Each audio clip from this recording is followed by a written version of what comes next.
This is the tag video on the play of the questions from inside the actor studio. This is representing a skull. You know, oftentimes with dramatic actors, they're in the Hamlet, they're holding the skull. It's a famous bard, like, reference or whatever. So since I had Casper out, I was like, oh, I wonder if I could hold Casper as like a theatrical reference. I don't know. It's probably a far reach, but I was entertaining myself with the idea of it. So there you go. Hey everybody, thanks for joining. I'm glad you're here. So my name is Eva, in case you're new here, and I am delighted to be doing this tag video that Meredith from Living Lux with Meredith tagged me in, and it's so clever to use the questions from inside the actor studio as a framework for this Q&A discussion here that we can share more about ourselves with you and talk about things that interest us, perhaps, you know, outside the realm of what we normally discuss. So I'm very excited and happy about the opportunity to do that. So let's get started.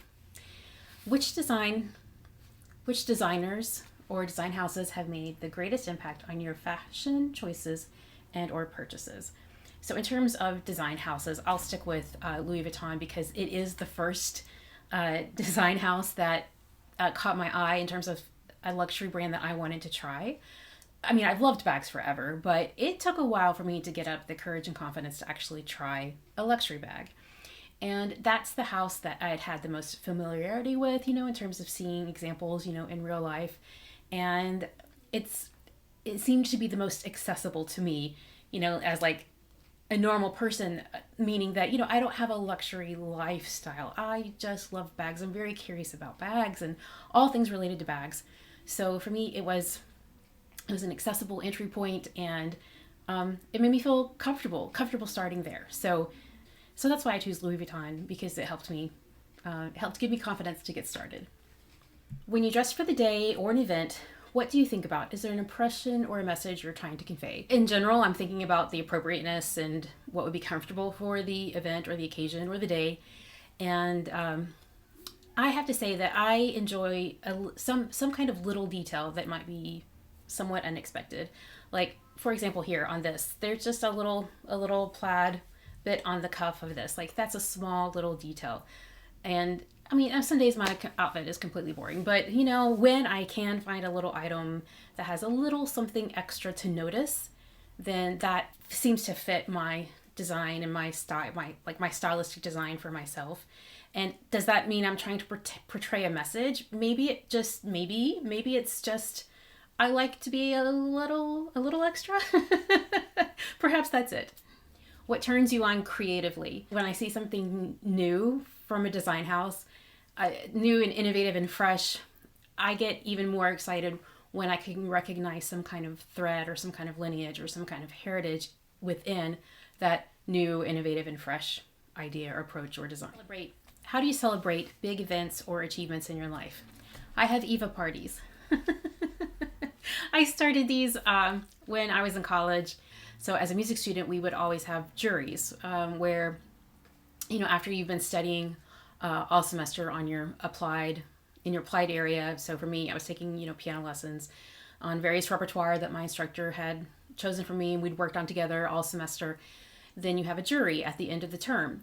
And that's where you go into the recital room, and not only your professor, but all of the many other professors would be in the back of the hall, and you present your jury sheet to the jury, and you can start with one piece of repertoire of your choice, but then they can call anything else on the list that you've studied that term.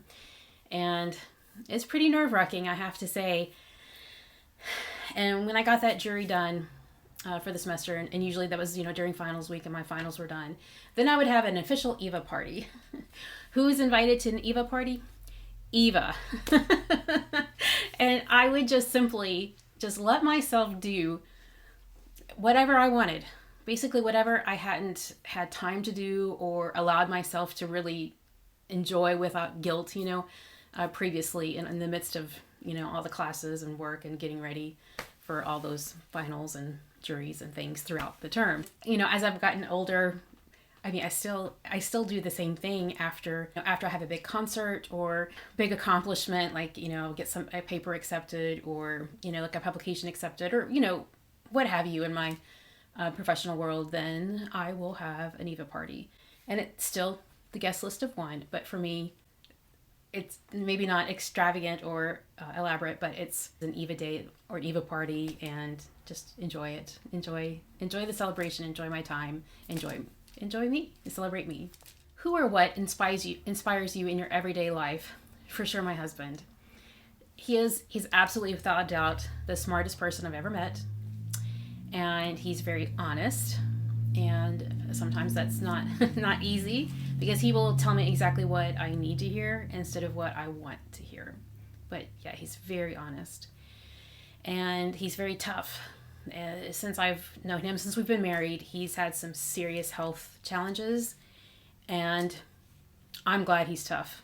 Because he's come through them, and I admire all the things that he's worked through.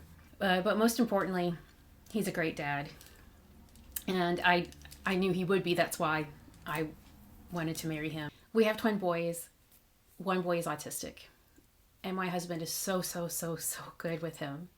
I mean, I learn and watch and absorb things and strategies and techniques by watching my husband with my son. And I mean, it's not easy for either one of us, and there are definitely some challenging times, but he inspires me. He inspires me to be the best parent I can. He inspires me to take some deep breaths and just enjoy it while it's all going on. And yeah, he's an inspiration all the way around, for sure. What traits or attributes attract you to other people? Gentleness, kindness, and patience. And the opposite, what turns you off? Judgment. 5 adjectives that describe me. Assertive. Now, I'm trying to improve upon this. I want to be more assertive, and definitely that within this past year, I've been more assertive, especially at work, than I ever have been before. So for sure, I'm getting more confident about speaking up for myself, and I like the direction that this is going. Encouraging. I feel like I'm an encouraging person, not only at home, but especially in my work, because I'm a teacher, and I feel like I'm really quite good at encouraging my students to give more effort, to strive for more excellence. And I feel like I can pretty much hit that sweet spot of giving them some encouraging remarks, giving them some feedback, and helping wrap that up into a package that makes sense for them, and that doesn't feel defeating, but it feels empowering to them. So observant. I do feel like I'm quite good at observing, especially observing behaviors, observing energy, observing things that go around in body language, while I'm in meetings or working in groups. And I think that helps me a lot in terms of pacing and helping move things along when I'm in charge anyway of a meeting or a class. So I hope anyway. Uptight. Sometimes I can be quite uptight, and that could be like expressed as in terms of like, I don't like to be late. I like to, get things done on time. I like to turn things in on time. For sure, having children has definitely helped me be not so uptight, especially here in my home. I mean, this is my space here, but outside these doors, oh my word, yeah, So I'm not so uptight about home life anymore, but it's a little bit of a challenge for me to work on being on schedule, or, getting things done the right way, and balancing that with, relaxation. So yeah, definitely have some uptight tendencies. And then the 5th adjective I hope others would describe about me is that I'm loving, which relates to the next question specifically. What's your favorite word, Mama? And what's your least favorite word? The word infertility. I don't need to say any more about it. It's like, you can imagine if you've gone through it, you know how terrible it is. And when I hear that word, I know that someone else is going through that stage of their life right now. And it just makes me sad to know that someone else is having that challenge, because it's really hard to go through that. What sound or noise do you love? I love the sound of a purring cat. I find it so relaxing to have a purring cat nearby. I specifically love the sound of a choir, in the voicing of SSAA, soprano, soprano, alto, alto. A chord in tune with that voicing is my favorite choral sound ever. I love that sound. What sound or noise do you hate? Oh my goodness. Those of you that have been in band, you will know what I'm talking about, because I grew up in band from 5th grade, all the way up. And I played saxophone, but oh my gosh, the brass players out there, they would have to empty their spit valve. And that sound, ick, it's terrible. It's terrible. It's, yuck. What profession other than your own would you like to attempt? Well, this was the hardest question for me to answer in all of the questions, because I've always wanted to be a teacher as forever. Like, I could only imagine being a teacher. I just always wanted to be a teacher. All my dolls were arranged in a classroom. I would play school with them for the longest time. So if I were to attempt another profession, then I would attempt to open my own yoga studio. I'm not good at yoga, but I would like to get better and be very committed at it, and be a professional, yogi. So if I could have a career being a yoga instructor and having my own yoga studio, then I would go for that. What profession would you not attempt?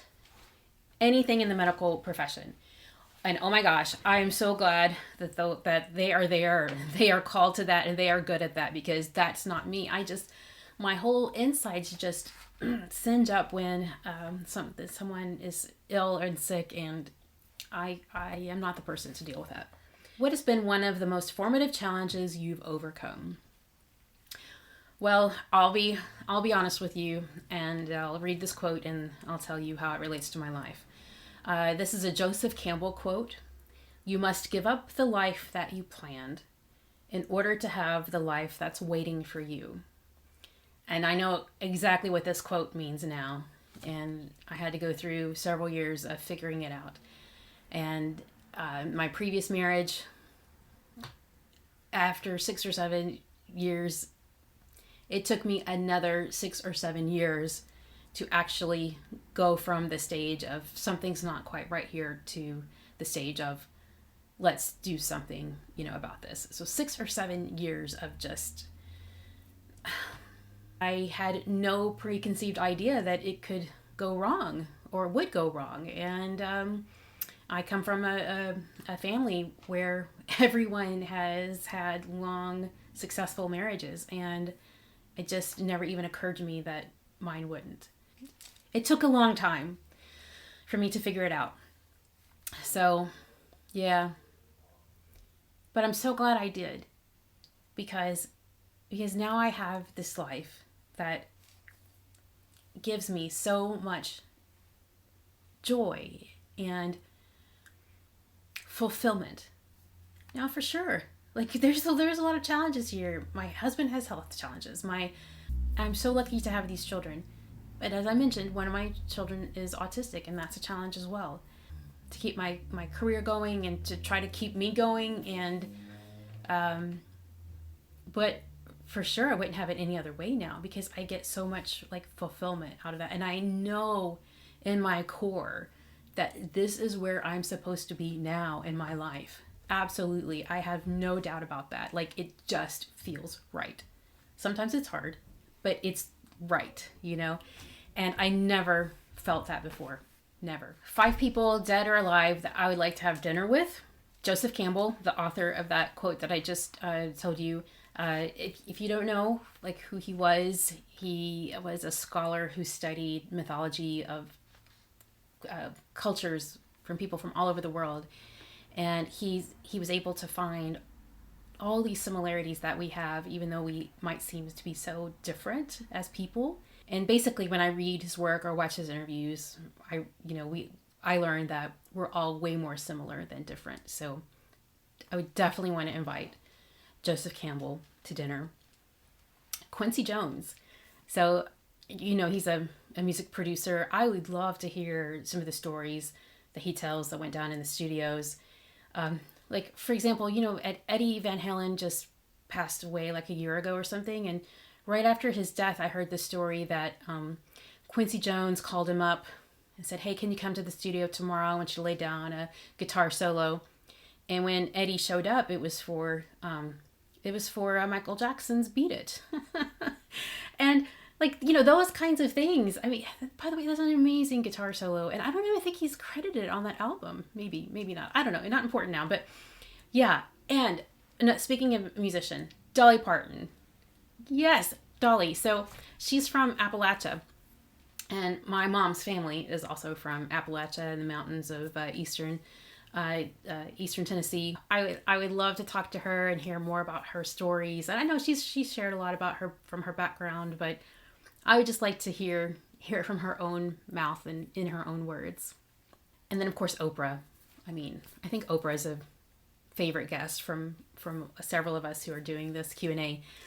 I grew up watching Oprah every afternoon at 4 p.m. Like, she's just part of my formative years. And of course, so I really admire and respect her.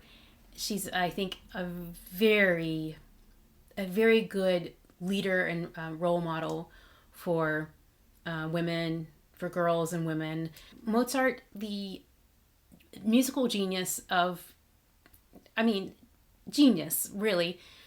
I would like to have him at the dinner table.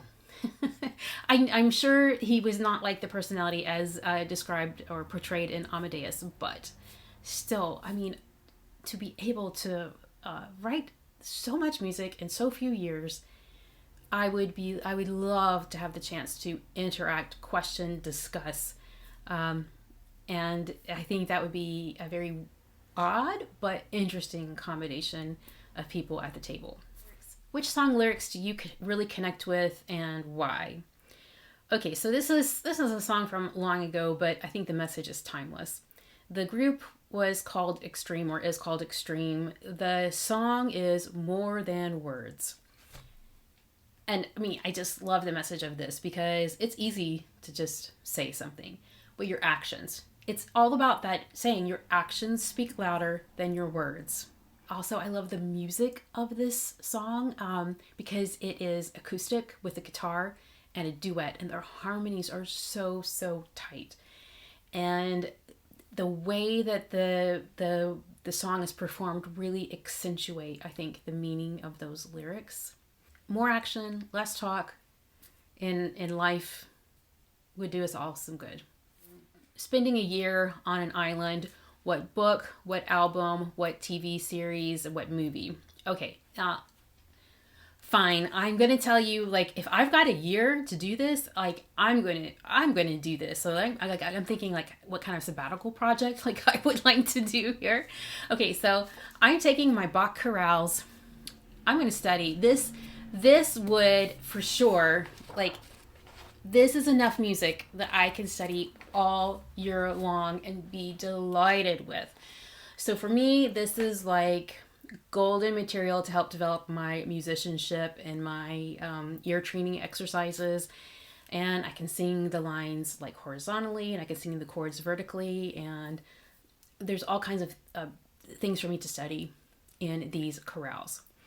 And when I study Bach, like the elements that I can learn from Bach, I can apply it to any kind of music. For example, I was applying the elements of studying the elements of this foundational harmony to like a jazz composition the other day. Like it's transferable to so many other styles of music once you have this firm foundation. So yeah, I'm gonna geek out. I'm gonna love that. The album I'm taking with me, of course, is the recording of the Bach chorales. I think one of the best recordings I've heard yet is the Chamber Choir Europe. That will be my album. And for movie, Forrest Gump. Tom Hanks is, I think, my favorite actor of all time. And whenever I see that movie, I feel like there's something new to notice or think about.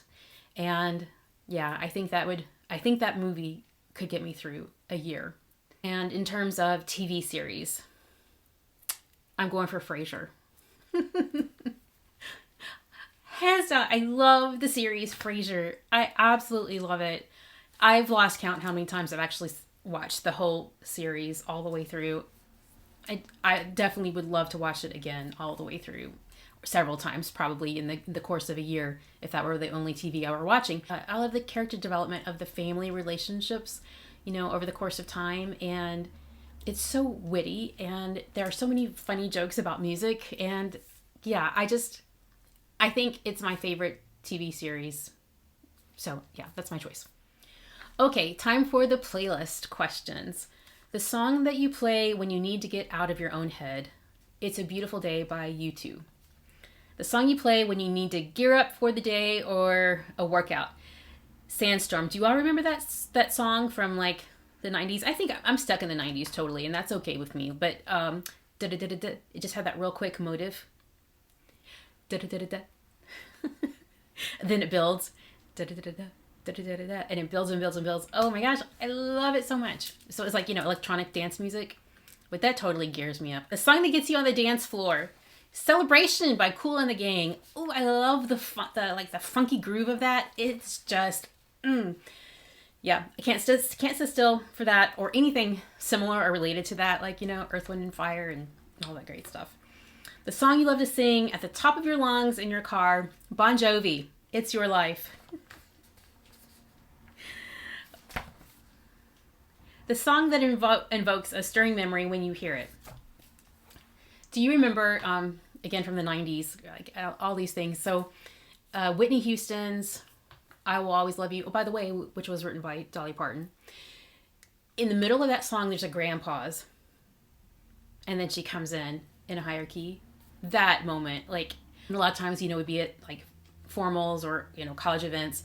And my group of friends around me, most of which were music majors. And after that pause, we'd all just bust out in that new key. Oh, I have such great memories of that. So yeah, when I hear that song, I definitely think of those years and those people that were so special to me and how much fun we had. Okay, last question. If heaven exists, what would you like to hear God say when you arrive at the pearly gates? Well, I think about this differently now that I'm a parent. Like, I wouldn't want to be there and be worried about who I left behind. So I just hope he would say, don't worry, everybody's okay. So thank you, Meredith, for starting this very fun tag video. I hope that you learned a little bit more about me outside here of the work and the content that I do, talking about bags. I really appreciate the creativity that came in putting this idea together. If you have your own YouTube studio, feel free to use these questions as a basis for a Q&A. The questions will be linked below. And I will also tag some fellow content creators in case they would like a little nudge to do this tag as well. So thank you so much for watching. I hope you have a great rest of your day, and I hope to see you back here in the very near future. You take care. Bye.